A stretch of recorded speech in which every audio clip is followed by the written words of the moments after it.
Being a stay-at-home mom is a full-time job, and a woman should be incentivized accordingly.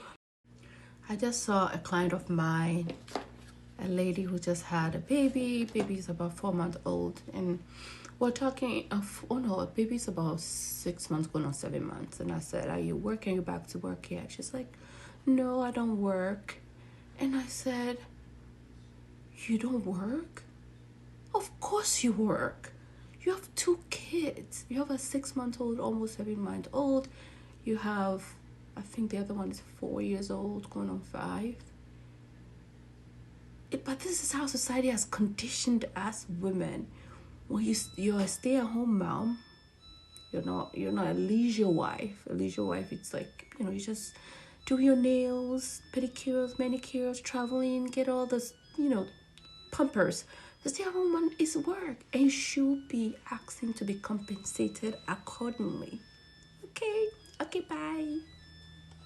Being a housewife is not a reward. Being a woman of leisure is a reward. But that's the same thing. No, they're not. No, they're not. If you're a woman of leisure, if you are a woman of leisure, you don't have responsibilities. Your responsibility is being a woman of leisure. If you are a housewife, you maintain and you manage the house. That's not a forward. It's a job. Women are particularly programmed not to say no in this culture. It costs them hugely in terms of mental and physical health. They looked at 2,000 women over a 10-year period, and those women that were unhappily married and didn't express their feelings were 4 times as likely to die as those women who were also unhappy, but they did express their feelings. So the issue wasn't happiness, the issue was authenticity. Yes. Self-expression. Yes. Yeah. That is profound. Have you ever heard of a man say, I'm not going to do my master's because my girlfriend says that we're going to get married? Oh, I'm not going to travel. I've got this opportunity to go and do my master's in another country where I can start a whole life and change my life around. But my girlfriend says we're going to get married, so I don't need to do that. Have you ever heard of a man turn down an opportunity to better his life? Hiring labor for cleaning, if you're hiring labor for cooking, if you're hiring labor for, a nanny, a babysitter, you're going to have to pay them those amounts that they will require per the company. So as a wife being home doing all this, you need to make sure from the get-go you request, not just requesting it, but make sure it's even put into writing how much your husband will give you in your account that you've set up. Having a joint account and separate accounts is very healthy. Having another account where you're paying all the bills from, very healthy. That's why it's important to advocate for yourself, so you have individual lives and goals be accomplished, so you're fulfilling yourself as a woman beyond being a mother. Because a lot of men, it's all about control, dominance, it's all about sex, it's all about selfishness, it's all about status. So once you get to a point where they feel like that status of yours is like not what they want anymore, you become very irreplaceable. Okay, men will leave you in a desert without water. So you have to be very, very intentional when you're dating and settling down into marriage to make sure that you have secured that part. Sign paperwork. Don't be ashamed to feel like, oh, you've been asking too much. They're gonna say you're a gold digger. His family might say you're trying to take his money.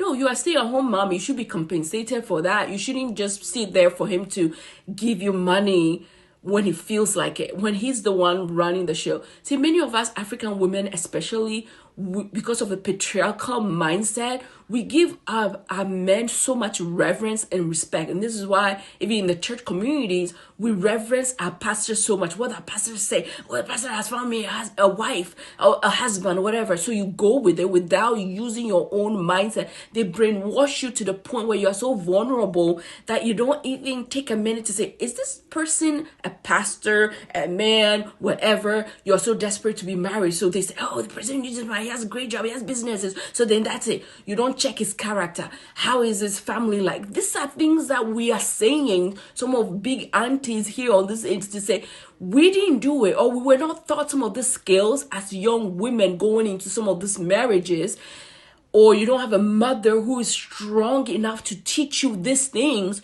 you're going to find yourself wanting or be caught up in the patriarchal mindset that just getting married is like some type of accomplishment, and you leave your goals, your accomplishment, your desire to the wayside and just follow that man and leave yourself to just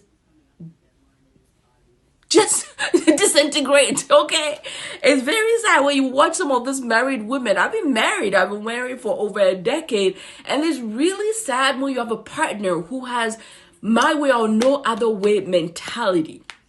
Okay, so make sure, especially in this type of world now, things are expensive, and you need those, especially if a woman has to go to work, you need the two incomes to make the relationship work, take care of the kids. But if you have a man who is not willing to help you with the domestic labor and the mental labor that comes with it, takes a lot of mental energy to do the backside of making sure the kids are taken care of, emotionally, their schoolwork, their, health, all of it, all the moving parts, activities, all the stuff, including taking care of your own stuff as a woman. And that man is not willing to do it because it's beneath him, because he has patriarchal mindset. He's a red pillar. He's in the manosphere. You are going to drain yourself. I've seen so many women. This woman, she has dreams of opening her own business. And anytime she raises the topic, the man will shut her down. And this has been years and years. She'll have mindset about going to school, back to school. He will do things and say things to her, and then she will shut it down. That man is using this woman for her labor, and once he gets to a certain point, it's like, oh my God, you're too much, you don't respect, you're not submissive enough, you're you were not raised enough, they will leave her be and go be with another woman that they've been trolling on Instagram the whole time, the woman with the big budankadam, and then they'll go for the next hot pot. And that's why your hot pot, the hot pot that you have between your legs, you need to really put a price on it. If you're a woman who is staying at home, if you're working, making sure that you have a separate account, they have their separate account, you have a joint account for the bills. These are some of the stuff that I was advocating for in my over a decade long marriage, and was completely over a decade to not even be able to have an agreement to have a joint account for bills was very sad for me. And I said, this is enough. I have to go walk away. These men are inconsistent. They're not helping. If they're not helping, they're not providing the money to help with the domestic labor, so you, the woman, can also accomplish your vision, your goals, your dreams. So just because you're a woman, you are married, you have children, mean that you don't have vision, you don't have goals, you just be there, you're just there, you're just following this man, raising the children, and then you die off. You just die of that. What if you are the couple? If you're a woman who that's your cup of tea, then I'm happy for you. But for all of us women, Ghanaian women, African women, we also have dreams. We also have vision. What are you gonna say? Oh, we are not humble. We have dreams. We are too much. We talk too much. We are not this. We are not that. You're just. So if you're that kind of man and you don't like that kind of woman, then don't go for that kind of woman. Go for the women who will shut up, will just tolerate it, will endure, will just be a little miniature robot you can just, control, dominate, run over, run her down, and all that stuff.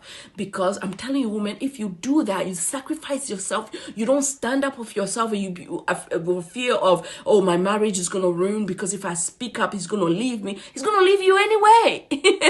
You can be the good girl. Stop being a good girl. This world doesn't run on being a good girl. They're going to run anyway. They're going to cheat anyway. They're going to imbalance your pH anyway. So I'm just saying, I know I'm like this because I'm gone, okay? I'm gone. If you want to put it that way. But it doesn't matter. I'm just being funny. Would you be a stay-at-home mom if your man or partner insisted? Insisted is the if he says, babe, don't worry, I got everything. Oh, you I got everything down. I'm paying all the bills. Just as sit far home as it's and be I'm not struggling and I'm very, very comfortable. Then I wouldn't mind being because a mom is a full-time job. Don't it is. It really is. Like downgrade. Mom is a full-time. Even having one child is a lot. Full-time job. So that's a lot. So having a career as well as being a parent, I salute women that do that. But if my man is telling me, oh, sit down at home, baby, I'm still gonna take you on holidays. I'm still gonna take you shopping. All the bills and everything is paid. Oh, baby, come here. How you want your dick sucked? Some of you men, you don't know how to be men in your house. Be tired of your wife controlling you. If your wife controls you, you are a useless man. Men, Don't let your wife control you. What you say must happen. That's why women were told to submit. What's your take? Oh, do patriarchy. Repeal the 19th. Why do you think patriarchy is good? It keeps women in their role, in their place, cleaning the house, supper on the table every night. Are you just saying patriarchy is good because women serve men? Absolutely. Why do you think women have an obligation to serve men? Because we said so. We really shot ourselves in the foot because we give you your rights and then now we're outnumbered. Because I said so is not an argument. When a man says something, that's how it goes. Do you believe in consent? Of course I believe in consent. Well, then what a man says is not what it goes. Obviously, her will is considered. No, a man should just have self-control. Well, you just said that patriarchy is good, means male authority means that women would submit to that authority, which means that their consent and will is irrelevant. Yes, submission can be voluntary. So if women don't want to submit, then what? Oh no, that's a tough one. I have to think about that one a little bit, but definitely do patriarchy. Well, I don't think you've established that. I would even argue that patriarchy collapses in on itself and harms men. I think we were doing good before women entered the workforce. Women have always been in the workforce. You're talking about the exceptions to the rule. The majority of women weren't in the workforce. Incorrect. I A don't majority believe of that. women were in the workforce. I don't know.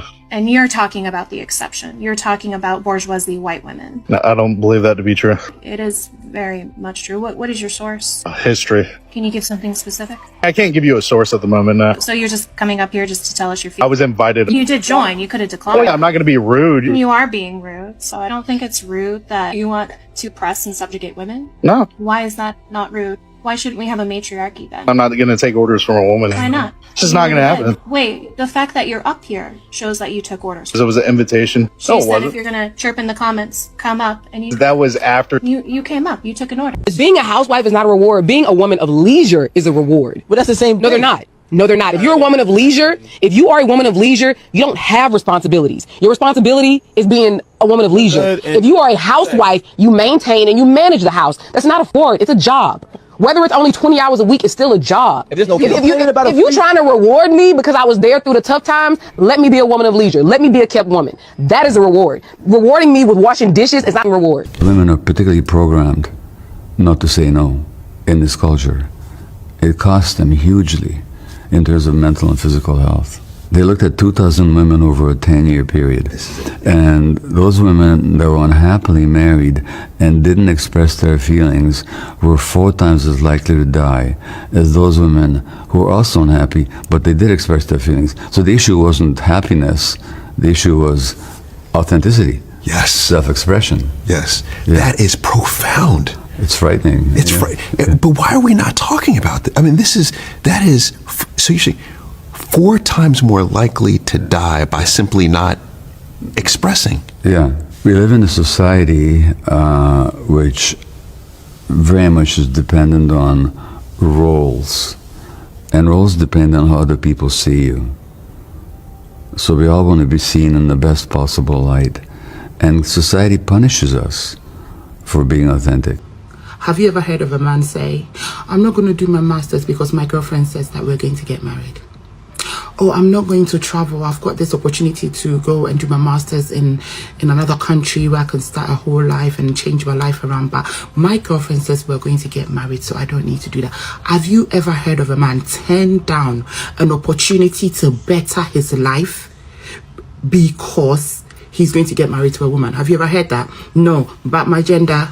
Oh my God, in my inbox, I have young girls saying to me, and young girls asking me, oh, hey, my boyfriend says we're going to get married. So I wanted to go and do a second degree, but he says we're going to get married, so it doesn't matter. Oh, I've just got an opportunity. My uncle says that he wants to take me to another country and start my life over and see if I can better my life in that country. But my boyfriend says that we're going to get married. I don't need to do that.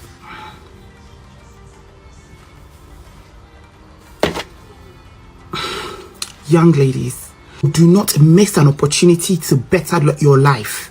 Stop letting go and stop dropping amazing opportunities to better your life because of a man. Because after that man serves you breakfast, I said after, not if he serves you breakfast. After he serves you breakfast, you are the one that they will call you a bitter old woman. In order to avoid being the bitter old woman that men call women, make sure that you do not miss any opportunity to better your life, because there is no reward for suffering for a man. Any relationship that takes away from you and doesn't add anything to you, it's not a relationship that you should be in. If that relationship requires you to let go of your education, let go of an opportunity, let go of your business, let go of your talent, ambition, vision, or any dreams that you have in your life, any relationship that requires you to do that is a toxic relationship that you shouldn't have anything to do with it. You missing opportunity for your own life doesn't show that you love anyone any better. And the person that you're missing that opportunity for, to be with them, to show that you love them, would not appreciate what you have done for them. Again, women, choose you first. Take care of you first. Everything else around you will fall into place when you choose you first.